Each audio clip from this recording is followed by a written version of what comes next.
El día de hoy trataré de hacer una breve introducción a los extraordinarios guerreros que fueron los mongoles. Y cómo no hablar de su líder, Temujin, alias Genghis Khan, que sin él probablemente no estaríamos hablando de ellos. Hace más de 700 años, un hombre casi llegó a conquistar la tierra. Se adueñó de la mitad del mundo conocido e inspiró a la humanidad un terror que duró varias generaciones.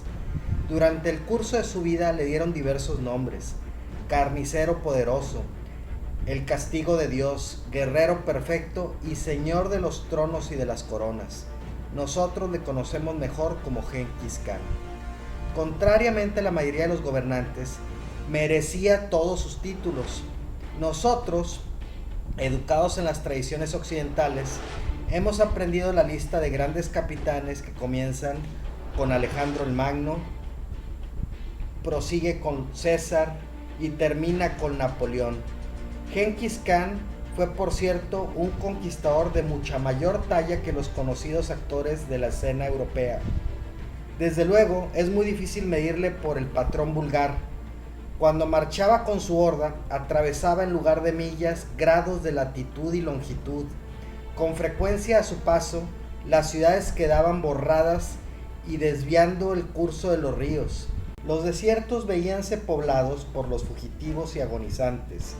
Y, una vez que habían pasado los mongoles, los lobos y los cuervos eran a menudo las únicas criaturas vivas en comarcas que antes habían sido populosas. Esta destrucción de la vida humana confunde la imaginación moderna, a pesar de haberse visto enriquecida por los conceptos de las últimas guerras. Genghis Khan, un jefecillo nómada, surgió del desierto de Gobi, hizo la guerra contra los pueblos civilizados de la tierra y salió victorioso. Tenemos que volver al siglo XIII para darnos cuenta de lo que esto significaba. Vemos que los maometanos estaban convencidos de que un trastorno tal de las cosas terrenales solo podía ser causado por un poder sobrenatural. Evidentemente, el fin del mundo se acercaba. Nunca, dice un cronista, estuvo el Islam en aquella situación, sometido a los ataques de los nazarenos y de los mongoles. Y una generación después de la muerte de Genghis Khan, la cristianidad se llenó de consternación cuando los terribles jinetes mongoles invadieron el occidente de Europa, cuando Boleslao de Polonia y Bela de Hungría huyeron del campo de batalla y Enrique, duque de Silesia, moriría en Liegnitz víctima de las flechas mongólicas en unión de sus caballeros teutónicos, compartiendo la suerte del gran duque Jorge de Rusia.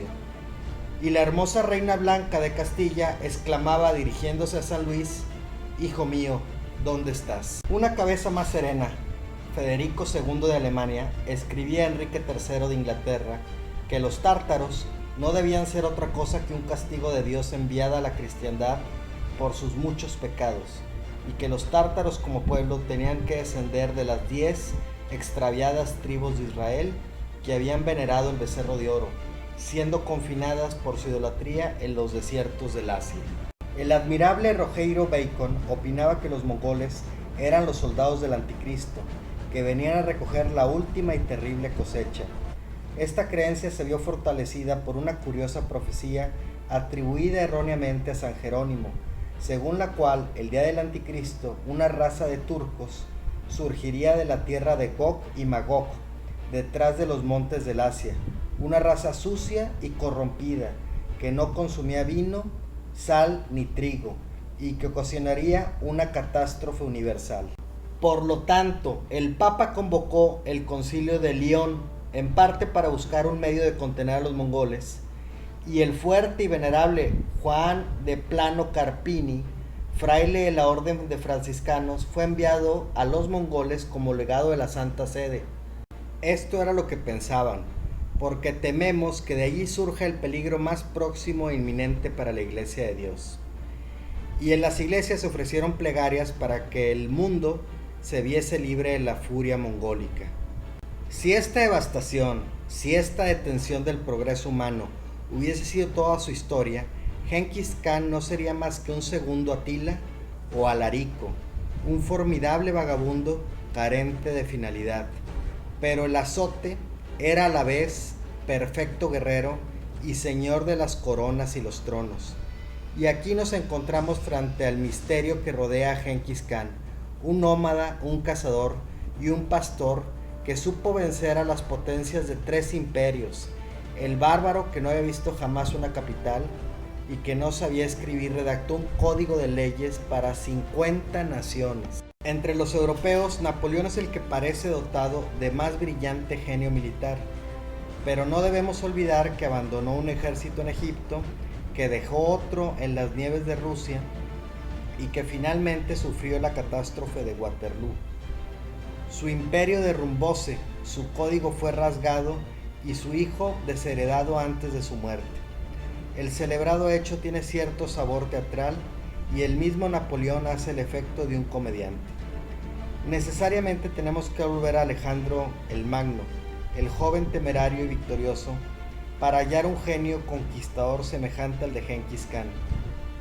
Alejandro, el divino que marchaba hacia el sol naciente a la cabeza de su falange, llevando con él la bendición de la cultura griega. Ambos mueren en todo el esplendor de su victoria, y sus nombres sobreviven actualmente en las leyendas de Asia.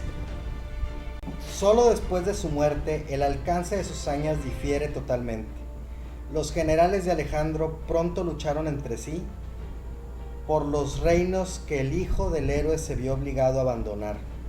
Genghis Khan se había adueñado de tal modo de las tierras comprendidas entre Armenia y Corea, entre el Tíbet y el Volga, que su hijo entró sin protestas en posesión de su herencia y su nieto Kublai Khan gobernó sobre medio mundo. Muchas cosas han contribuido a ocultarnos la personalidad de Genghis Khan. Una de ellas, que los mongoles no sabían escribir o no se molestaban en ello. Por consecuencia, los anales de aquella época subsisten solamente en los escritos de los uigures, los chinos, los persas y los armenios. Hasta hace muy poco no se ha traducido satisfactoriamente la saga del mongol Sassanach Setzen. De este modo, los cronistas más preparados de esa época eran sus enemigos, hecho que debe tenerse en cuenta al juzgarle. Eran hombres de una raza extraña. Además, como los europeos del siglo XIII, tenían una idea muy vaga del mundo situado más allá de su tierra. Vieron al mongol surgiendo de improviso entre la oscuridad, sintiendo el choque terrible de la horda mongólica y contemplaron cómo cruzaba sus países e iba a perderse en otras tierras desconocidas para ellos. Un maometano resume tristemente su experiencia con los mongoles en las siguientes palabras: llegaron, destruyeron, mataron, reunieron su botín y partieron. Las crónicas europeas medievales se inclinan, como ya hemos visto, hacia la creencia de una especie de poder satánico conferido a los mongoles y dejado suelto en Europa. Todo esto es un poco exasperante, que los historiadores modernos se hagan eco de las supersticiones del siglo XIII, especialmente de la época del siglo XIII que miraba a los nómadas de Genghis Khan como invasores tenebrosos. Hay un medio muy sencillo de hacer luz sobre el misterio que rodea a Genghis Khan. Este medio consiste en atrasar las manecillas del reloj 700 años y mirar a Genghis Khan tal y como nos lo revelan las crónicas de su época. No hay que mirar al milagro ni a la encarnación del poder bárbaro, sino al hombre. Para tener una clara imagen de dicho hombre, tenemos que acercarnos a él, estar en su pueblo y en la superficie de la tierra tal como existía hace 700 años. No podemos medirle de acuerdo a los patrones de la civilización moderna. Tenemos que concebirle en medio de un mundo estéril, poblado por cazadores, jinetes y conductores de renos. En aquel lugar, los hombres se vestían con pieles de animales y se alimentaban de carne y de leche. Para evitar el frío y la humedad, se cubrían por completo de grasa el cuerpo. Con frecuencia se morían de hambre o de frío, o perecían bajo las armas de otros hombres. Decía el valiente Fray Carpini, el primer europeo que entró en aquel territorio: aquí no hay pueblos ni ciudades. Por todas partes se ven desiertos de arena y solo es fértil una 1/1000 parte del país, la que está regada por los ríos, que son muy escasos. Esta tierra está casi desprovista de árboles, aunque tiene buenos pastos para el ganado. Incluso el emperador y los príncipes se calientan y hacen su comida en hogueras de estiércol de vaca y de caballo. Y continúa.